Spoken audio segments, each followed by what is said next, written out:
നമ്മളെല്ലാവരും ആരോഗ്യത്തോടെയും സന്തോഷത്തോടെയും ജീവിക്കാൻ ആഗ്രഹിക്കുന്നവരാണ്. എന്നാൽ ജീവിതത്തിൽ എപ്പോൾ വേണമെങ്കിലും എന്തും സംഭവിക്കാം. ഒരു അപ്രതീക്ഷിത രോഗമോ അപകടമോ നമ്മുടെ ജീവിതത്തെ മാറ്റിമറിച്ചേക്കാം. ആ സമയത്ത് നമ്മുടെ ഏറ്റവും വലിയ ആശങ്ക ചികിത്സാ ചെലവുകളായിരിക്കും, അല്ലേ? ഇന്ത്യയിൽ ആരോഗ്യ സംരക്ഷണത്തിന്റെ ചിലവ് ഓരോ വർഷവും കുതിച്ചുയരുകയാണ്. ഒരു ചെറിയ അസുഖത്തിന് പോലും ആയിരങ്ങളും ലക്ഷങ്ങളും ചിലവാകുന്നത് സാധാരണമായിരിക്കുന്നു. അടിയന്തര സാഹചര്യങ്ങളിൽ ഈ സാമ്പത്തിക ഭാരം താങ്ങാൻ സാധാരണക്കാർക്ക് കഴിഞ്ഞെന്ന് വരില്ല. ഇവിടെയാണ് ആരോഗ്യ ഇൻഷുറൻസിന്റെ പ്രാധാന്യം. എന്താണ് ആരോഗ്യ ഇൻഷുറൻസ്? നമ്മൾ ഒരു നിശ്ചിത പ്രീമിയം തുക ഇൻഷുറൻസ് കമ്പനിക്ക് നൽകുന്നു. പകരം നമുക്കോ നമ്മുടെ കുടുംബത്തിനോ രോഗമോ അപകടമോ സംഭവിച്ച് ആശുപത്രിയിൽ പ്രവേശിപ്പിക്കേണ്ടിവന്നാൽ ചികിത്സാ ചെലവുകൾ ഇൻഷുറൻസ് കമ്പനി വഹിക്കും.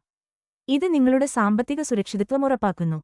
ആരോഗ്യ ഇൻഷുറൻസ് എന്തുകൊണ്ടാണ് ഇത്ര പ്രധാനപ്പെട്ടത്? വർദ്ധിച്ചുവരുന്ന ചികിത്സാ ചെലവുകൾ. മെഡിക്കൽ ഇൻഫ്ലേഷൻ വളരെ കൂടുതലാണ്. ഇന്നത്തെ ചികിത്സാ ചെലവ് നാളത്തെ ചികിത്സാ ചെലവായിരിക്കില്ല.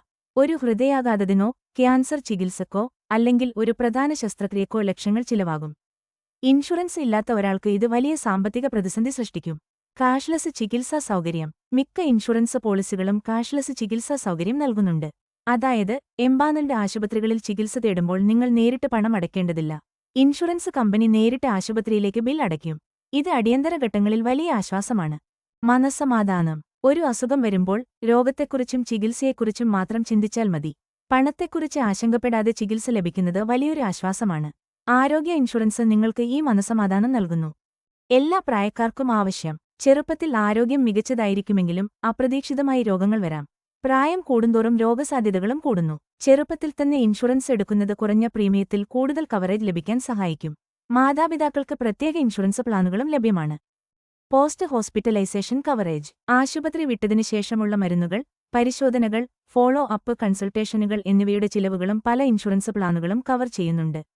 നികുതി ആനുകൂല്യങ്ങൾ. ആരോഗ്യ ഇൻഷുറൻസ് പ്രീമിയത്തിന് ആദായനികുതി നിയമത്തിലെ സെക്ഷൻ 80D പ്രകാരം നികുതി ഇളവുകൾ ലഭിക്കും. ഇത് ഇൻഷുറൻസ് എടുക്കുന്നതിനുള്ള മറ്റൊരു പ്രധാന പ്രോത്സാഹനമാണ്. ശ്രദ്ധിക്കേണ്ട കാര്യങ്ങൾ. കവറേജ് തുക. നിങ്ങളുടെ കുടുംബത്തിന്റെ ആവശ്യങ്ങൾക്കനുസരിച്ചുള്ള കവറേജ് തിരഞ്ഞെടുക്കുക. Waiting period. ചില രോഗങ്ങൾക്ക് കവറേജ് ലഭിക്കാൻ ഒരു നിശ്ചിത വെയിറ്റിംഗ് പീരിയഡ് ഉണ്ടാവാം. ഇത് ശ്രദ്ധിക്കുക. നെറ്റ്വർക്ക് ഹോസ്പിറ്റലുകൾ. നിങ്ങളുടെ അടുത്തുള്ള പ്രധാന ആശുപത്രികൾ ഇൻഷുറൻസ് കമ്പനിയുടെ നെറ്റ്വർക്കിൽ ഉണ്ടോ എന്ന് പരിശോധിക്കുക. ഹെൽത്ത് ഇൻഷുറൻസ് എടുക്കാൻ സാമ്പത്തികമായി ബുദ്ധിമുട്ടുള്ളവർക്ക് തിരഞ്ഞെടുക്കാവുന്ന മറ്റൊരു ഓപ്ഷനാണ് ആരോഗ്യ Sanjeevani insurance. Insurance regulatory and development authority of India പുറത്തിറക്കിയ ഒരു സ്റ്റാൻഡേർഡ് ഹെൽത്ത് ഇൻഷുറൻസ് പോളിസിയാണ്. ഇത് സാധാരണക്കാർക്ക് താങ്ങാനാവുന്ന പ്രീമിയത്തിൽ അടിസ്ഥാനപരമായ ആരോഗ്യ പരിരക്ഷ നൽകുക എന്ന ലക്ഷ്യത്തോടെയാണ് ആരംഭിച്ചത്. രോഗങ്ങൾ ആരെയും കാത്തുനിൽക്കില്ല. ആരോഗ്യ ഇൻഷുറൻസ് ഒരു ചിലവല്ല, അതൊരു നിക്ഷേപമാണ്, നിങ്ങളുടെയും നിങ്ങളുടെ കുടുംബത്തിന്റെയും ആരോഗ്യത്തിലുള്ള നിക്ഷേപം. ഇത് നിങ്ങൾക്ക് സാമ്പത്തിക സുരക്ഷിതത്വവും മനസ്സമാധാനവും നൽകും. ഇന്ന് തന്നെ ഒരു നല്ല ആരോഗ്യ ഇൻഷുറൻസ് പോളിസി തിരഞ്ഞെടുത്ത് നിങ്ങളുടെ ഭാവിയെ സുരക്ഷിതമാക്കൂ.